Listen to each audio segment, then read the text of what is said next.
Alright everyone, welcome to the Dead Rising Deluxe Remastered video. Now, in this video, I won't have any direct comparisons to the original game as I don't have a lot of experience with it. I have played the original, both on 360 and the Xbox One Remaster, but I did not get to the end. I've only played up till the Isabella motorcycle boss fight. That's the furthest point I got into the original version of the game. But it's not too different from what I've seen. It's almost one-to-one aside from a slight few changes here. And if you want to hear me talk about the major changes, you're going to have to wait to the end of the video because this is not a Crubcat video. But without further ado, let's get on with it. Alright, so interesting thing about this that caught me off guard when I started it is they intro with what would be like the idle cutscene in the original version of the game with the mom and her daughter driving to Willamette as the zombie apocalypse is starting, which is a pretty good setup, honestly. I do like how they rearranged this. It's a very nice twist on it instead of having to discover extra lore basically through like waiting on this title screen. And so immediately after that cutscene, you get what would be the actual start of the game on the original version, which is Frank flying into Willamette from the helicopter. And I just love the atmosphere and how this scene builds up what's actually happening in Willamette from Frank's perspective. Because obviously, if you're a player, you can tell it's zombies. But I do like how they set up that that's not what they immediately go for, because zombies are pretty ridiculous, especially... This is a world where zombies exist and existed, so I do find that kind of funny. But like, I do find it interesting that they set it up where everyone thinks it's not zombies at first. That is a really good detail, even though you can clearly tell it's zombies, and I'm surprised they didn't figure out it was zombies. And with that, the helicopter gets chased by the military. Frank has to jump out mid-flight. Well, mid-flight when they fly into the helipad. And actually, fun fact, he walks with a limp for the rest of the game because of that, how he landed. Which I never noticed that when I played it for the first time. That's a cool detail. But with that, we meet Carlito for the first time. However, you don't know his name. He's just on the rooftop, and he just talks to Frank. I was surprised that he came alone and that it's too quiet for civil disobedience. And the fact that we're in hell. And then after that, you head to the security room for the very first time. You make your way out, and we face the scariest thing of all, the American populace. The cutscene starts with Frank making his way out of the security room, and then this old lady shows up looking for her dog, Madonna. And then immediately after that, Frank starts looking at this unknown woman, and then this unknown man interrupts him and says, "Stop ogling at women, we have zombies." So Frank decides to try to take some photos, and he keeps getting in his way, and then he goes up to the front doors to see all the zombies. And then this is the second playable gameplay segment in the mall. And with that, here's a tip. If you angle your photo right, you'll be able to get 50 subjects in one photo. Easy achievement and PP guide there. So with that, you go to the back where everything's at. And then an old man decides to go senile and berate Frank about why he's imprisoned in the mall. Then Frank gets a photo of him. He tries to attack Frank with his cane. And he walks off, and then, uh-oh, the old woman found her dog, but none of the zombies are attacking it. But she decides anyway to throw off 3 fully grown men and open the doors to get to her dog, and she just dies immediately. And another man shows up calling for everyone to go up to the security room, but the only one who makes it is Frank, because literally everyone else died. Tip for this, though, try to grab any useful item you can, like a baseball bat or a bag of chips. There's also a shotgun near the middle of the the entrance plaza right here. Try to go for, like, if you head straight and go slightly to the right, there should be a shotgun on the floor from one of the survivors who were there. That's really useful early on. This is where we meet Otis, Jesse, and Brad. But currently only Jesse's in the security room, and with that, you're free to explore the mall, kind of. It's not fully explorable yet, but when you head out, you get your first 2 survivors, which obviously this is just a tutorial to show you how survivors work. Just wrap that up really quickly, and then you're on your way. Take the elevator down, and then you walk into the entranceway from the back room of the mall, and a cutscene plays. Frank nearly kills Jessie because he thinks she's a zombie, and girl, why did you refuse him a gun? I know you don't know each other, but this is a zombie apocalypse. Like, you twisted your ankle. Just let him do his thing, and then after that, you head over to the food court because Brad's in trouble. And when you walk in, Frank immediately takes cover with Brad because Carlito's shooting at them with a P90. And this is the very first psychopath fight in the game. It's fairly easy, especially if you got the shotgun from the start of the game. This is going to be a piece of cake. And on top of that, if you don't have it, this fight gives you 2 pistols. So that's very easy to use. So basically all you do is you climb up onto the food court balcony, which this is the first change I will talk about.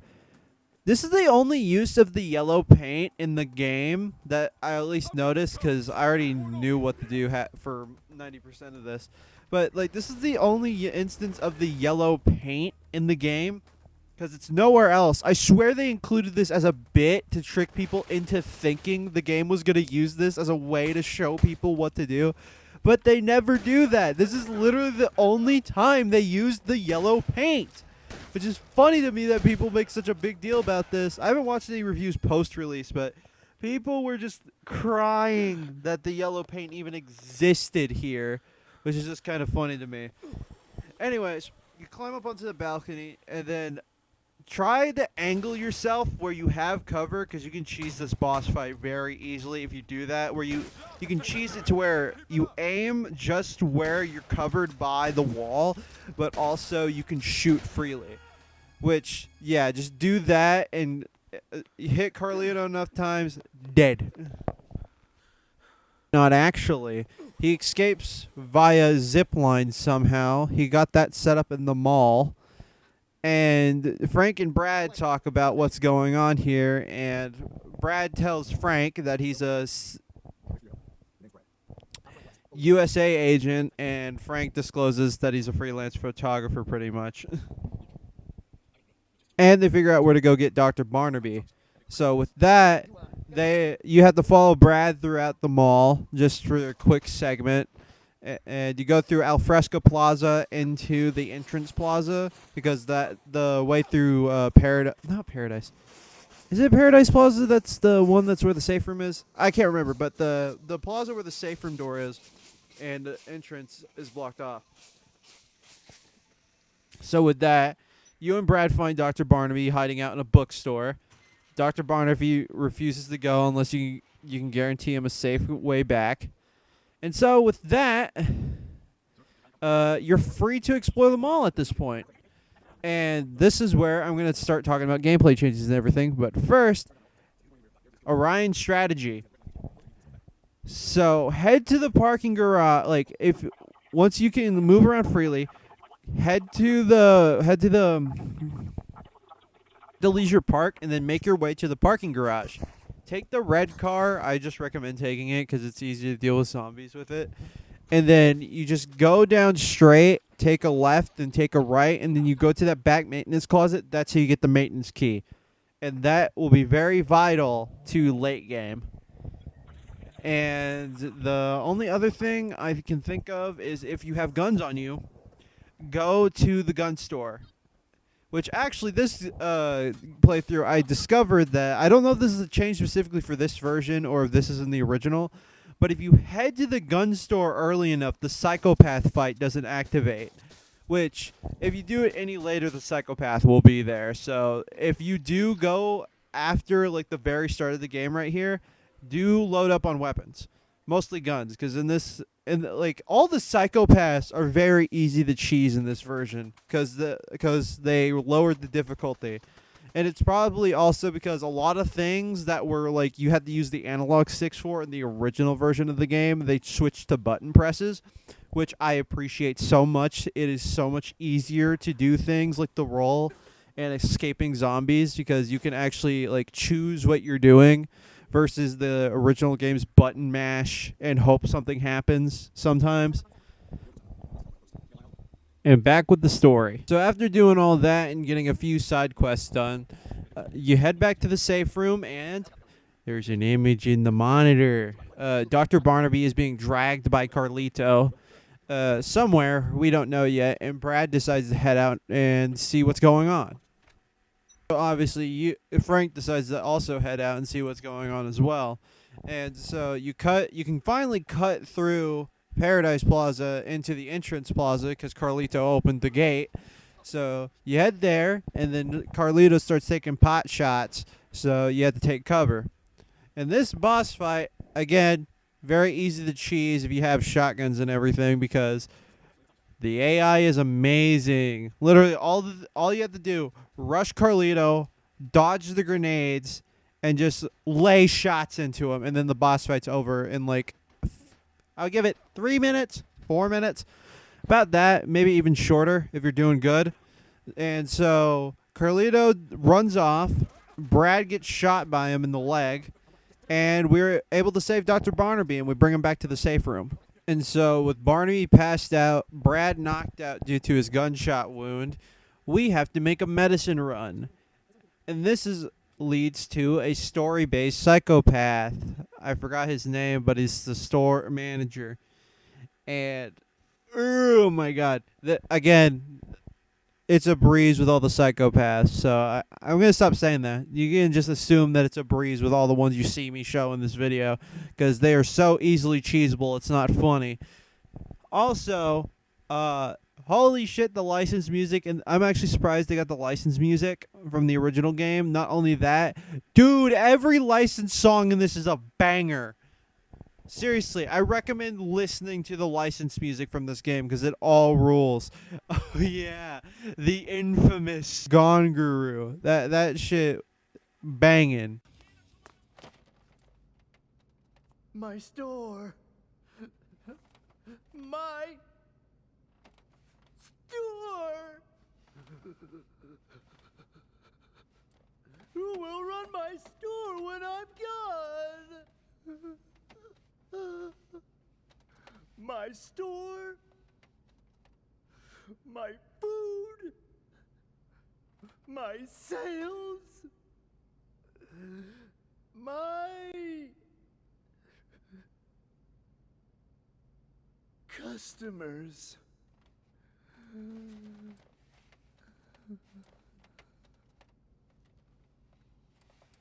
Have a nice day. Clean up! Register 6!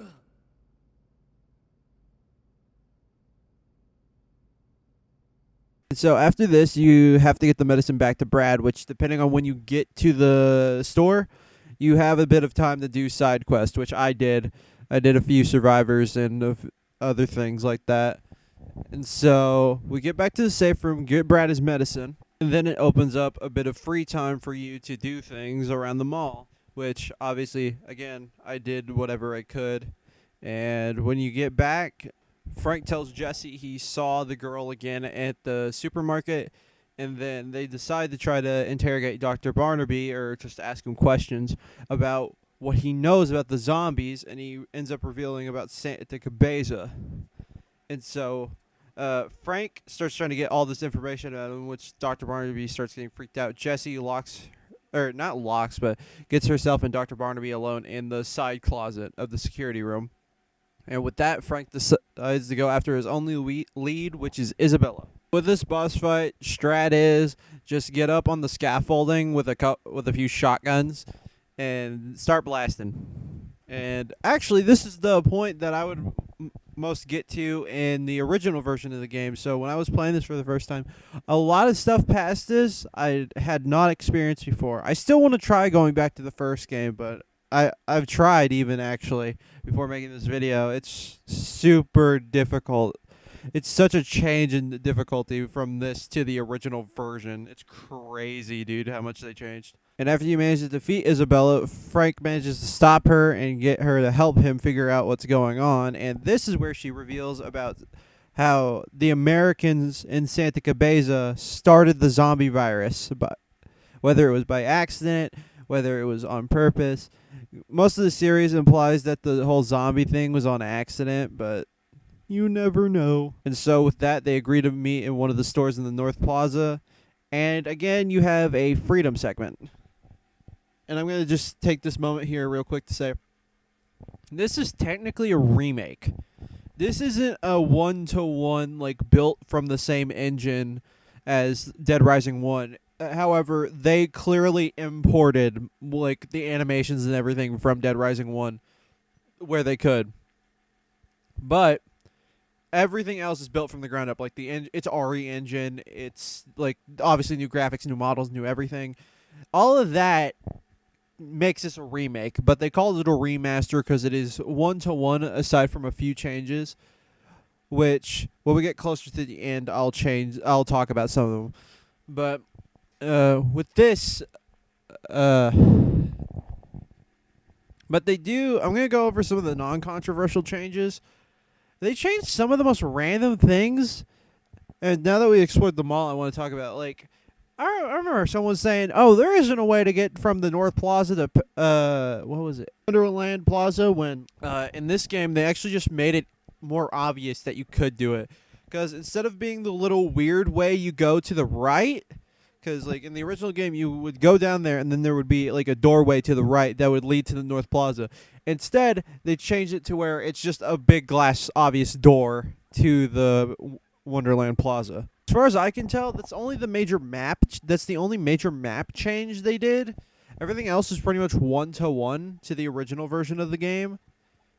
But one cutscene has like the most useless change ever. Like when you go at the very beginning, when you go and look at the monitor, they make Frank go silent for some reason, and it's just like that doesn't change anything. I get that it's probably because modern hardware, 4K, you can see what's actually happening on the monitors, and it was harder to see in the original game, but there was no point to remove Frank's dialogue. It still played an important point in the fact that he was discovering that zombies were real. And actually, I'm going to talk about one of the non-spoiler controversial changes here. The war veteran psychopath Cliff, they censored it to not mention specifically Vietnam, which people got really crazy about this change, even though it's not that crazy of a change. I can get why they did it, especially considering as nowadays they want to homogenize the releases as much as possible to make it easier to have a game roll out. Because I don't know if people have noticed this recently, especially starting like the late 2010s. A lot of releases have stopped being region exclusive unless it's like a mobile game or hyper-specific markets, say like China or Japan. Like there's some games that still release only there, but that's because the market is so hyper-specific that it stays there exclusively. Or it's specifically made for that market, say like Persona 5X or RX, whatever that mobile game they released was. That's specifically like Persona for the Chinese market. That is not supposed to be out here. Hell, Devil May Cry Pinnacle Combat, I'm pretty sure, was exclusively Chinese for a bit before releasing over here eventually. But yeah, there's a lot of games like that. But especially back in like the 2000s and 2010s, before everything started going digital, a lot of releases, it was sort of easier to like make censored releases for different regions because they mostly relied on disc rather than the actual like digital file. I can see why they made these changes because it made it easier to just roll out with no problems. Well, I do agree it is kind of just, why would you change this? I get it because of the history to other countries, because America isn't the only place in existence. And also, with Cliff's design, you can clearly tell he's a non-vet, like, especially with the strategies he's trying to use in the boss fight. There's quite literally references to what Vietnam soldiers would do, plus the ripped sleeves, the fisherman hat, using a machete too. That clearly indicates that he's a non-vet, especially with his age and the year this game takes place, which is 2006. It's not like he's in the Iraq war fighting for Bush. Like, it's clearly obvious he's supposed to be a non-vet if you know history at all. One of the other things that isn't spoiler related is the removal of the erotica. genre for photos, which I totally get it. That was very much of its time, and I don't really agree with it ever being in the original game. But if like people really want this function in, I would say just make it a selectable option in the menu. That could have been what they did. Like make it an option to turn it off and on, like a filter or something. But I generally agree with this being removed because it's a zombie game. Though I do wish they didn't change it for the photo challenge. I forgot his name, but the photographer you meet early on. I feel like that genre actually helped realize how much of a freak that dude is. Instead, it's take your funniest photo. But yeah, that's my opinions on that. So back to the story. Once you return to the security room, Dr. Barnaby is tweaking again, and then he reveals more information about Santa Cabeza and what was happening down there. And then you head back into the mall and go to the store Isabella said to go to at 12 a.m. And then she shows up being attacked by a zombie. You kill it. And then it's revealed Carlito actually attacked her before she showed up to meet Frank. And then you carry her through the mall back to the security room. And then with that, she has to get some rest before Jesse and Brad interrogate her. And so this also gives you a bit of free time, but thanks to the new mechanics, I just fast-forwarded it. And so with that, Isabella gives Brad the information he asked for. But rumbling in the side room. Dr. Barnaby is attacking Jesse. This man's tweaking off zombie Fent, a.k.a. he's becoming a zombie, and in his final moments decides to reveal everything about what was happening in Santa Cabeza to everyone in the room. So Dr. Barnaby finally turns, and then he gets immediately killed off, because this is a fucking zombie game. What do you expect, you dipshit?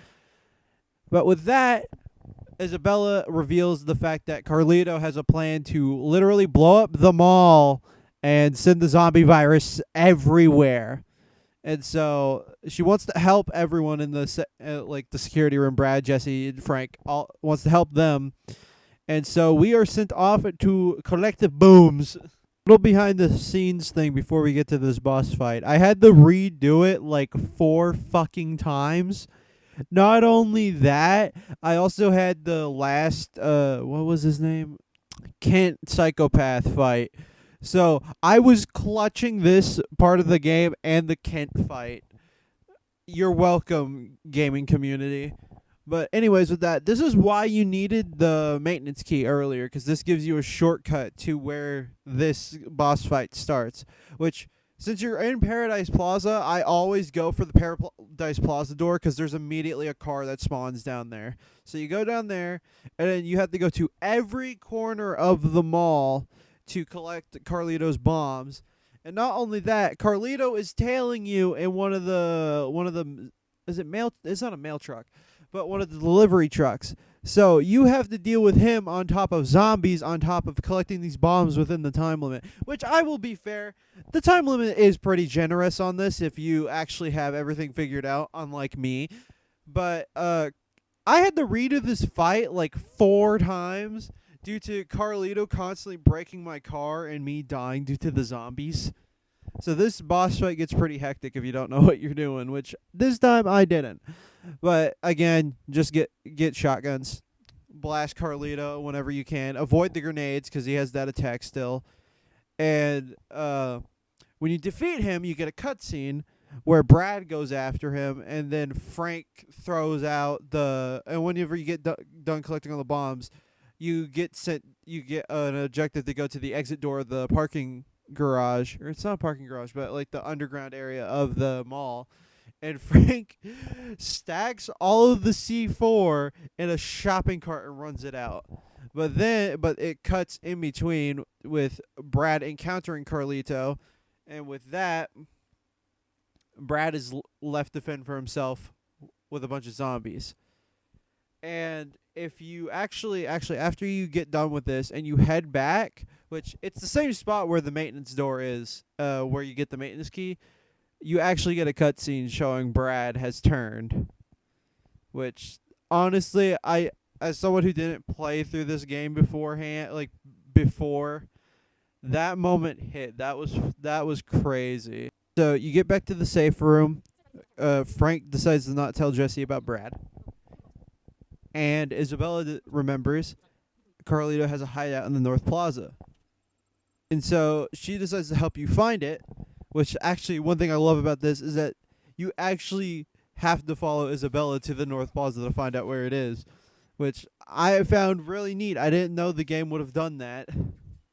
But you fight through hordes of zombies, and then you finally make it there. When you get there, Isabella finds the laptop, but it's password protected, and she basically has to guess the password as for now. And then Jesse radios Frank as soon as he discovers that there's a signal blocker, which was hinted at the beginning of the game. And so you head back to the security room to see what Jesse's talking about on the security monitors. And when you get back to this security room, she shows footage of who is possibly Carlito. It's clearly Carlito, especially considering how much graphics have improved. Getting dragged into the butcher shop in the underside of the mall. Again, another reason why you need the maintenance key. And as far as I'm aware, this is the last change they made from the original version of the game, where Larry was originally a Asian stereotype. He was also overweight and unwashed, which also I know it's a zombie apocalypse, but I feel like a butcher would take more pride in cleanliness, even if they deal with blood and meat a lot. And also, I kind of like this rework in a way.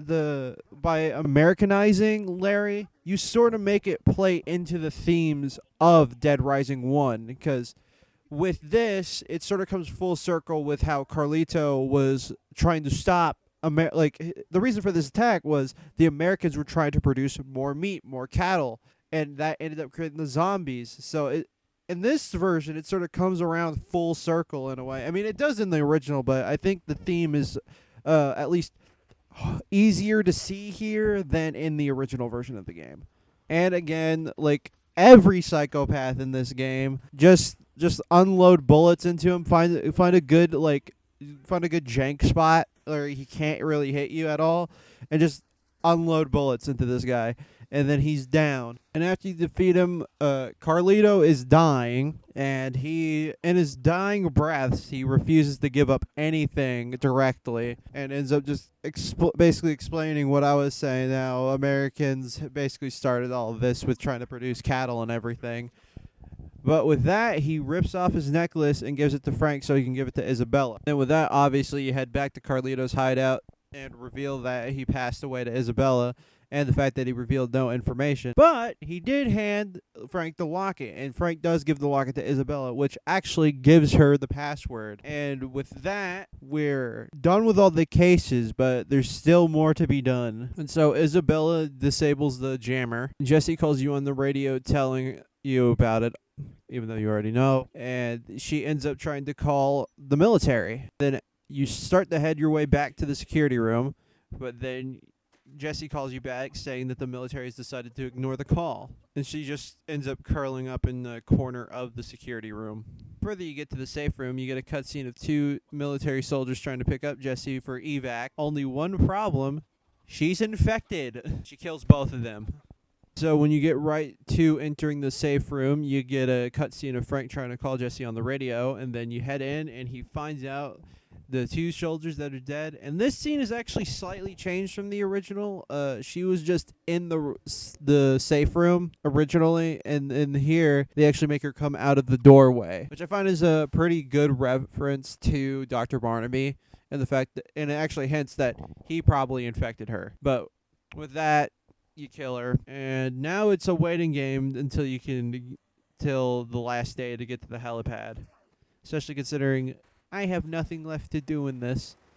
And this is where the fast forward function comes in handy. I used it a lot, but like this one specifically, it's really handy because you might notice if you're playing the game, the little bars, usually most objectives, you wait till the last 2 bars if it's time sensitive. But with this one, you actually have to wait till it's empty at the helipad.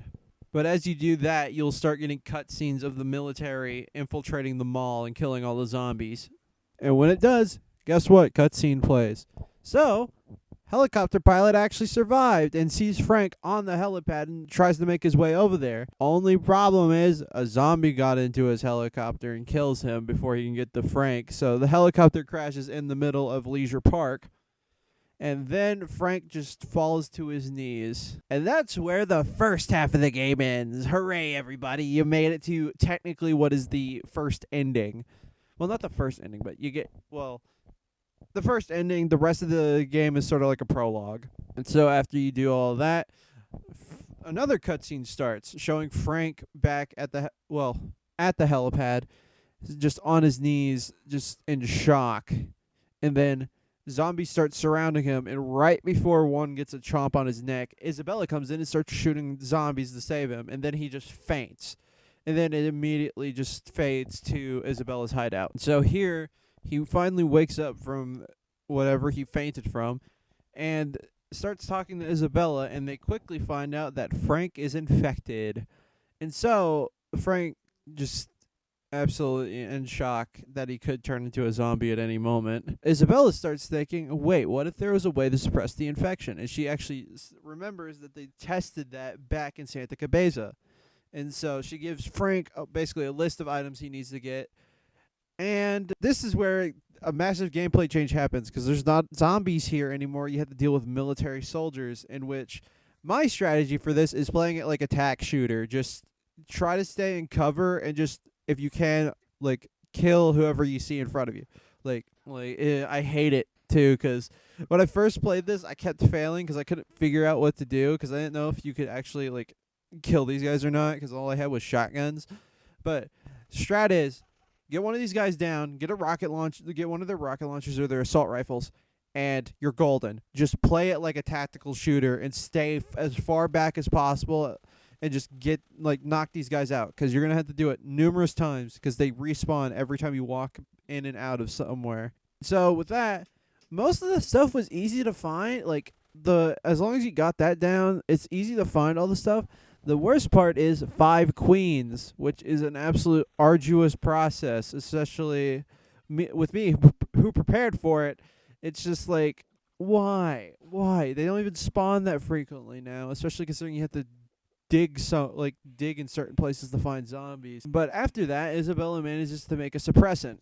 And after that, Isabella reveals that Carlito apparently sent out orphans into the United States from Santa Cabeza infected with the zombie virus to set off a chain of infections across the country. And obviously Frank wants to escape the mall so he can warn the country about this, but first he has to take the suppressant, which, guess what? Oh no, the generator broke. So making your way to that said generator, you get to the clock tower in the middle of the park. And it reveals that when the helicopter crashed, it broke a hole into it, revealing a secret passageway that's also filled with zombies. So obviously this is foreshadowing this is how they're going to get out. But then after that cutscene, you just immediately head back to Isabella's hideout. And then when you get back, you also got to collect the 5 queens. When you get the chance, before you do this, stock up on nectar so you can just try to immediately spawn queens to do this, because that's honestly the easiest strat for this. And with that, Frank gets the serum made, and then Isabella realizes she can create a pheromone that will make the zombies avoid them, aka the zombies will think it smells bad. And then they both realize that's their only way out through that passageway, because everything else is blocked off by the military. And so they decide to go to the clock tower and to use it. And of course it works. And basically this is just making your way through the mall's sewer system. You just got to do like 3 small puzzles and then you're good. And after the tunnel section, you head out into this desert area, which leads to fucking tank boss fight. That's right, guys. You fight a fucking tank in this game. And immediately after that, you get into a fisticuffs psychopath fight with Brock. With that, Frank just collapses. Isabella is about to get attacked by zombies. And Frank screams. Hard cuts the credits. And that's where Dead Rising 1 literally ends. It ends on such a big cliffhanger that would have been that gets resolved literally like 4 years later. And so that's Dead Rising Deluxe Remastered, which it's technically a remake considering how much stuff they changed with it. But honestly, very enjoyable. Way easier than the original game by like miles, dude. It's ridiculous. Because I actually swapped to the original while trying to play this to see if I could use some of the same strats that I used here and there. No, No. Oh my god. I do think some of the changes were just unnecessary, especially with like the map. I get why they changed the North Plaza, the Paradise Plaza, like doorway, because that sort of makes more sense layout wise. But other than that, a lot of this game is 1-to-1 to the original, aside from like slight changes, and obviously the gameplay changes. But it's very fun. I can't really hate on it, especially considering it tries to be as faithful as possible to the original game. Overall, I would give this at least like an 8 or 7 out of 10. It's not perfect, but it's definitely a fun time. I would recommend it if you want to get into Dead Rising. While the original does have its place, I would recommend trying it out at least, just to see if you would like the original or this. But I highly recommend this version over the original, especially if you're someone who can't get around like older games having way clunkier controls. But yeah, pretty fun. And with that, if you liked the video, like it. If you disliked it, dislike it. Subscribe if you want to, and I am out. Post-ending video question. Should I stop doing story recaps in my reviews, or at least like full story recaps? Because I feel like that bloats the video to an insanely longer view time. Like my Green Day Rock Band review was pretty concise. So was my Underground 2 one, but both of those games don't really have a story. I would like to hear what you guys think about my video. Like, help me organize these videos a bit better if you could. Anyways, thank you.